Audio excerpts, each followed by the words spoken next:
I got a frantic phone call from my co-host yesterday regarding the smoke Frantic. and noise of a Matthew Knies offer sheet on social media. And I had to put out a tweet after that, man. I just hate how the rest of the hockey world always seems to use the Maple Leafs as leverage or as a troll base to put out bullshit. Matthew offer sheet isn't even a conversation for his camp right now. Why don't we talk about Bouchard, Dobson, Paterka, Dostal, Velarde? It's always got to be a Toronto guy. And it's getting loud because Matthew Nye is having an impeccable season. And I was listening to a random broadcast last week, and the broadcaster brought up Matthew Nye's potential offer sheet. Again, I'm here to tell you it's just not going to happen. So people should just talk about something else here. We bring up Bouchard, though. That's a completely different situation. He was like a $12 million defenseman that's now worth like 7. Like he's going the opposite direction of Kniesy. And yeah, I mean, I just want him locked up. I don't want the opportunity for an offer sheet to come in. What I wasn't thinking when I tweeted something was that you can't even offer sheet him until July 1. I really believe they'll have him locked down by then. I just don't like the idea. I don't. He's not going to sign an offer sheet. The Leafs aren't going to let him go and take the assets back.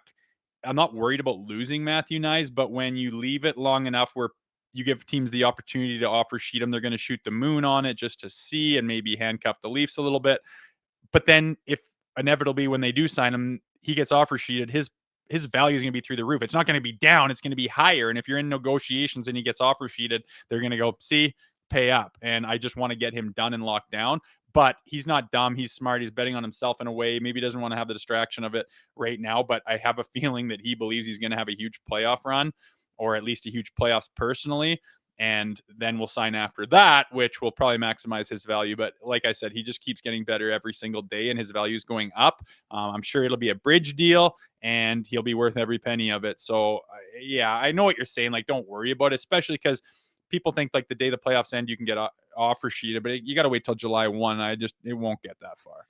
The other thing too is there's a misconception with how an offer sheet actually works in the NHL. Just because you're presented with an offer sheet does not mean you need to sign it. A perfect example, 2019, the summer of 2019, after the fact, I think in September, it was admitted by Darren Ferris, the agent of Mitch Marner, that 2 different proposals were thrown on the table, and Mitch had no interest in signing either and was focused on the Maple Leafs. Again, I think it's a tool. You have to be very, very careful. And I know it's worked out in their benefit, but I wonder if Holloway and Broberg felt the same way with Edmonton. They wanted their money, but they wanted to stay in Edmonton. And you got to be careful, man. For example, let's say he signs one in San Jose and you sign that deal and you think Toronto's going to match and they don't match. And then you're in San Jose for the next 7 years or whatever the contract is. I think it's a slippery slope. And I think people are just looking to troll Toronto, honestly, just because he's having a hot run right now. Yeah, there's a bit of that for sure. There's a spotlight on it all the time, but no one's talking about these RFAs that aren't really doing anything. They're talking about the big boys that are making noise. I don't know if there's a better example than Matthew Knies right now. We've been pumping him since the day they signed it. I remember going and watching some of his college stuff in Minnesota before we even saw him. Like we had him on the pod when he was still in school in Minnesota, right when he signed, and he hadn't even gone on an airplane yet. And had him a few times, and I was just like, I just loved his confidence. I loved his little bit of like swagger, but not in an arrogant, preppy way. In a I believe in myself. I'm a good kid. My head's on my shoulders, and I have confidence, and I know what I'm doing. My next step to have success, and it's just everything about the kid. I was really high on him. Watched some of his college stuff. Big body, protect the puck, work his nuts off, power forward, got the skill to finish. And fast forward a couple years, look at him right now. I mean, he is a beast. I really believe that sometime in the future, he's going to be the captain of the Toronto Maple Leafs. I think he wants to be here. I think he loves it. When you watch the kid celebrate, he loves to play, he loves to win, and loves to have success. I love to see that intensity. I think this roster has missed that in the past, and I think he's an addition to this roster that I don't know if anyone saw coming in the last couple of years, but like so badly needed, and they're going to be leaning on him in the playoffs. And again, he's focused on being a Maple Leaf. I've been consistent in hearing from that camp that a mid-range deal would make a lot of sense. We'll see where it goes, but I'm prognosticating maybe 3 to 5 years. I don't think it's going to be an 8-year contract. Only time will tell on that front. But I think the most important part you brought up, Knies loves the Leafs. The Leafs love Matthew Knies. It's not like they're sitting there and being like, oh my goodness, we're going to be way gone in discussions where we think the guy's a $4 million guy and he thinks he's a $9 million guy. I think the gap is not as significant as people would think. I'm sure they've had conversations throughout the season. And the negotiation is always fascinating to me. And you're the former player. If you're the Leafs, how hard do you hit the Knies camp with the fact that you play with the two best players in the team or two of the best players in the team?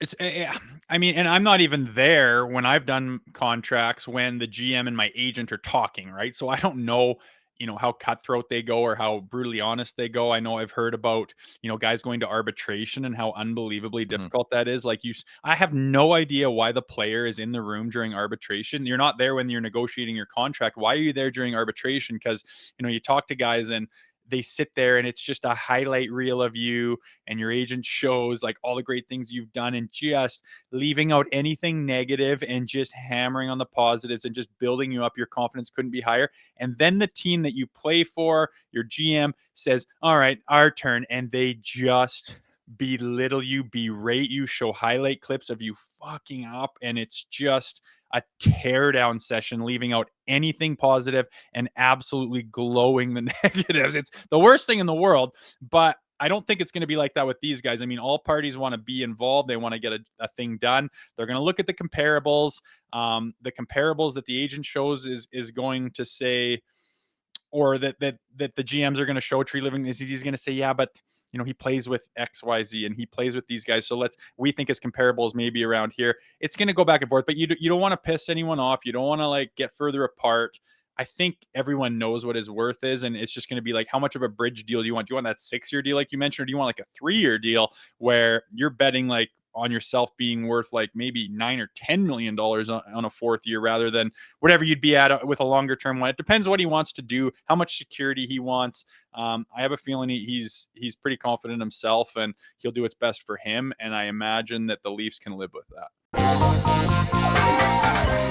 Make sure to check out more of our content right here on the Leafs Nation YouTube page. We got long form interviews, we got clips, we got epic rants by Jay Rosehill. We simply have it all. And don't forget, you can find out much more at theleafsnation.com. Thanks so much for watching.